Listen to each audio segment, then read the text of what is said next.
Основна тема тогорочної 27-ї пошори манифестації то енергетична ефікасність през обновливі жвидла енергії та попри узвичайних виставах квеца і опреми за гортикултуру, здравствено безпечnej поживі і старих і umetnických ремеслох формований і окремний салон енергетичної ефікасності.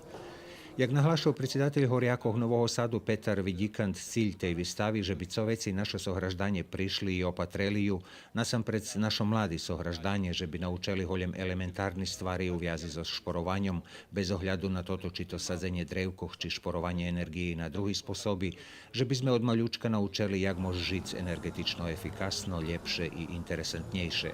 Na tohoročnej Novosadskej jari účastvujú veci jak 200 vykladače a spomnutí výstavy, jak i veci fachovo prepodávania i robotní, nasampred za dzeci. Naščeviteľe môžu opatriť každý deň od 8 hodín ráno po 8 hodín večer, po sobotu, keďže to tá manifestácia zakončuje.